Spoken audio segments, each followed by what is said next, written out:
आज आपण उत्थित त्रिकोणासन करणार आहोत। सरळ उभे राहा, पायामध्ये 3 ते 3.5 फूट अंतर घ्या। श्वास आत घेत दोन्ही हात खांद्याच्या सरळ रेषेत घ्या। उजवा पाय 90 अंश कोनात वळवा। डाव्या पायाची बोटे सरळ ठेवा। श्वास सोडत उजव्या दिशेने वाकून उजव्या हाताने उजव्या पायाच्या घोट्याला स्पर्श करा। नजर डाव्या हाताकडे। 15 ते 20 सेकंद या स्थितीमध्ये थांबण्याचा प्रयत्न करा।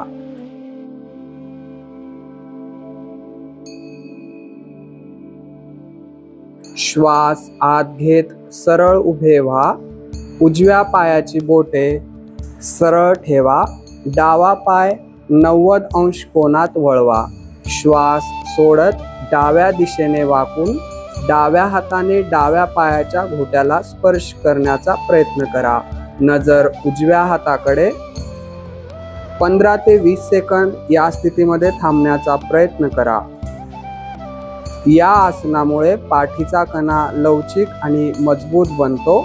कमरेभोवतीची अतिरिक्त चरबी कमी होते। श्वास आत घेत सरळ व्हा, विश्राम करा।